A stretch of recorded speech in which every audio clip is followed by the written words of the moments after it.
Hello everyone from Math 2200, Discrete Mathematics.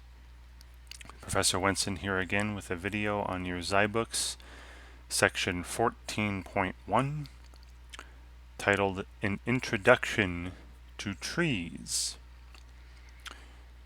Now trees are just a special kind of graph. Alright, so this chapter 14 here is more graph theory stuff. Just kind of an extension of chapter 13. So this first section, as with the first section in most chapters you've seen, is just a lot of definitions. So let's get to it. So they start off here with a diagram below shows a portion of a file system on a computer. Right? So take a look at this. You can think of this as a graph, right? An undirected graph. So the file system can be seen as a graph in which each folder or file is a vertex. There is an edge between two folders if one folder is a subfolder of the other, right? Or if one folder is contained in the other. So like the documents folder is contained in the Sandy folder, for example. There is an edge between a file and a folder if the file resides in that folder. In most computer operating systems, a file or folder can only reside in one location, which means that the underlying graph corresponds to a tree. So this is an example of a tree. Now, the definition of a tree is pretty simple. A tree is an undirected graph that is connected, right, has one connected component, not multiple pieces, and has no cycles, right?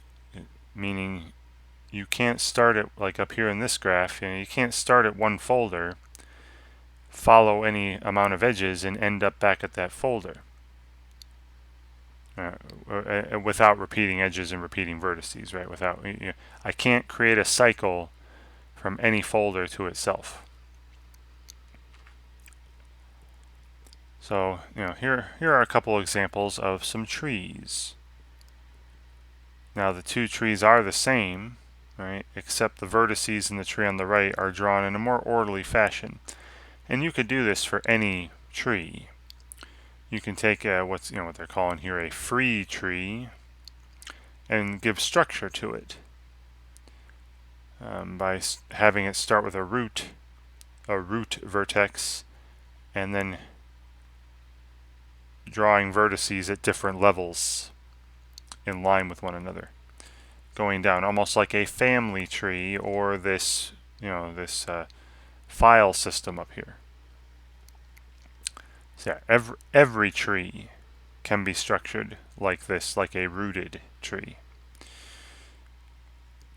So the tree on the left, right, they're calling a free tree because there's no particular organization of the vertices and edges. The tree on the right is called a rooted tree. The vertex at the top of the drawing is designated as the root of the tree. The remaining vertices are organized according to their distance from the root. The distance between two vertices in an undirected graph, right, is the number of edges in the shortest path between the two vertices. The level of a vertex is its distance from the root. Right, so like these three vertices here that my cursor's flying over are at level 1. All these four vertices here would be at level 2, right? They're all 2 edges away from the root. These vertices at the bottom are at level 3, because they're both 3 edges away from the root. The height of a tree is the highest level of any vertex. So, like I mentioned, these bottom 2 vertices have level 3. So this, and that's the highest level. So this tree here would be said to have height 3. Okay. So again, just lots of definitions right now, and there's more to come. All right. So let me play this animation here for you. So the left, you got a free tree. So you see, all they did was, in a free tree, the vertices are not ordered, right? This one on the left. To make a free tree into a rooted tree, select a vertex to be the root. So they pick this one here. And you see how once you've selected a root, you can structure it with this level structure, this almost like like a family tree looking structure. You see there are four vertices at level 1, right? One edge away from the root, and then so on. There are 2 vertices at level 2, 4 vertices at level 3, and 2 vertices at level 4. And again, every tree can be structured this way. So the root is the only level 0 vertex, if you want to call it level 0. And it's basically going to tell you the same thing. The maximum is there's level 1 vertices, level 2 vertices, level 3, level 4. Right, so then this tree would be said to have height 4. Okay. Hopefully that's all pretty simple. Okay. So here's an example. Right? They have given us here a rooted tree, right? A nice structured tree. Which vertex is the root? Well, clearly M is the root, right at the very top there. What is the height of the tree? Well, I see you got level 1, level 2, level 3. Level 4 is the highest level, so this has height 4. Name a level 3 vertex.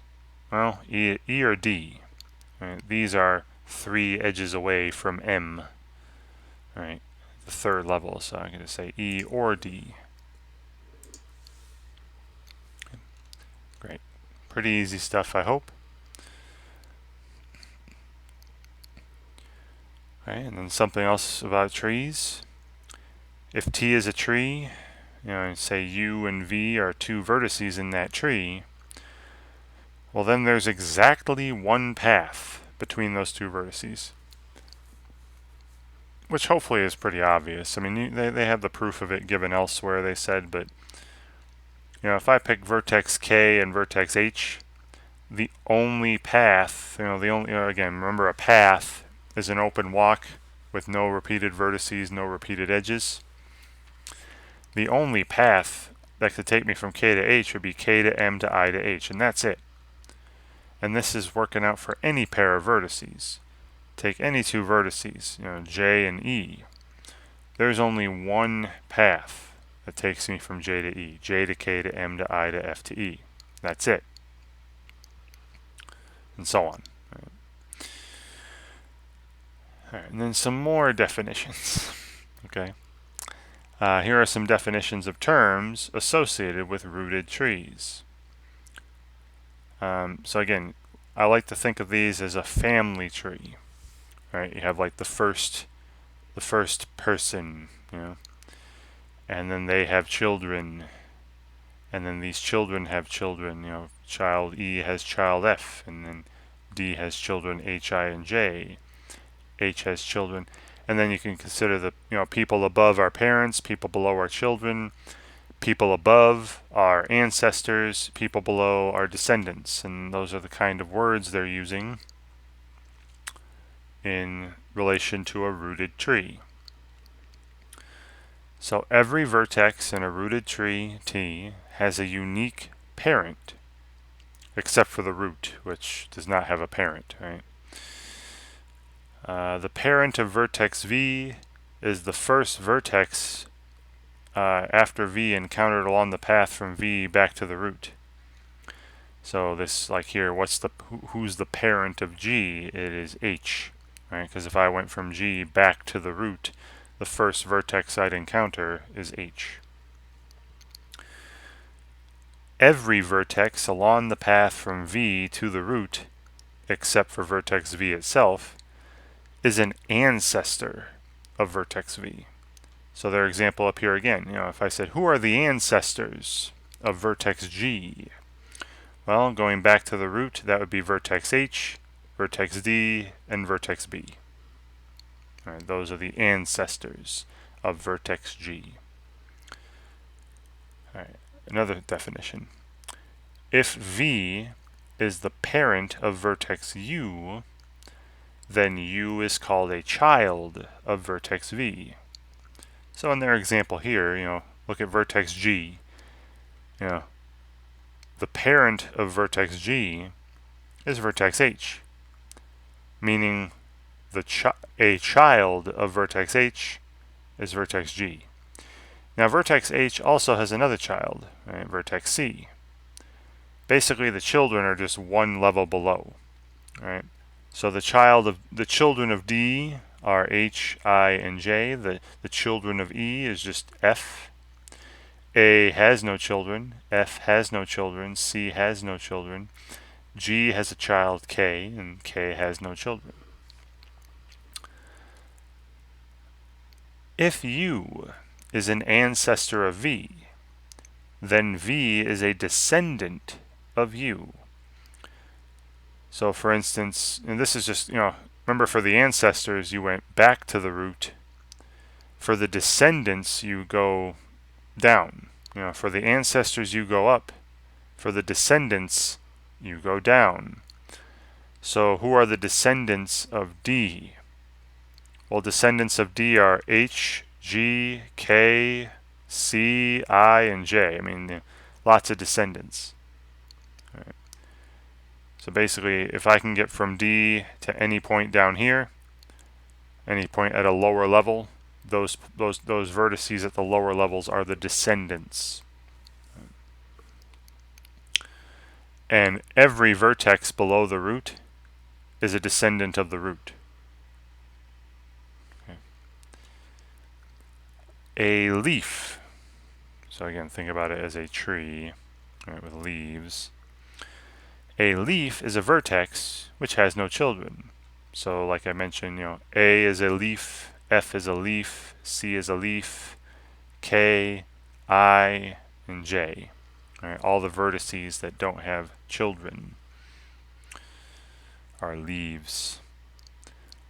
Right, two vertices are siblings if they have the same parent. Right, so like H, I, and J are siblings because their parent is D. C and G are siblings because their parent is the same, H. F has no siblings. A and E are siblings. Actually, A, E, and D are all siblings because they have the same parent, B. Again, easy enough to think of this as a family tree. And then a subtree. Well, you've seen subgraph before. This is a similar concept to a subgraph. A subtree rooted at vertex V is the tree consisting of V and all of V's descendants. So here, this is the full tree. A subtree, well, one example would be simply if I looked at vertex E to vertex F, right, and that was it, just removed everything else. That's vertex E with all its descendants. Now I could get rid of all this stuff and say let's create the subtree from vertex D. That would be from vertex D you'd have H, I, and J, and then you'd have C and G and K. You'd have all this part of the tree. You have vertex D and all its descendants. That's a subtree. I could make a subtree at vertex H. It would be H to C to G and then G to K there. Just this little piece of the graph. And it's starting from vertex H, and all of H's descendants make a subtree. All right. Okay. So kind of did a lot of explanations here. I'll let you play this animation on your own, and it goes over the definitions again. And let's look at this activity. All right. So here's another example of a rooted tree. Which vertex is the parent of vertex D? D is here. Going one back, that's F. F is the parent of vertex D. Name a sibling of vertex F. Well, let's see. Vertex F their parent is I, and I also had other children, G and H. So F, G, and H, they're all siblings. So I could put G or H here. Name n ancestor of vertex J. So ancestors are going back, right? So vertex J, you just go back to the root, has ancestors K and M. Right? Vertex J has ancestors K or M. Right, I'll just put K. Is vertex E a descendant of vertex H? Well, vertex descendants are lower, right, going down the tree. Vertex H has no children, so vertex H has no descendants. So the answer to this one is no.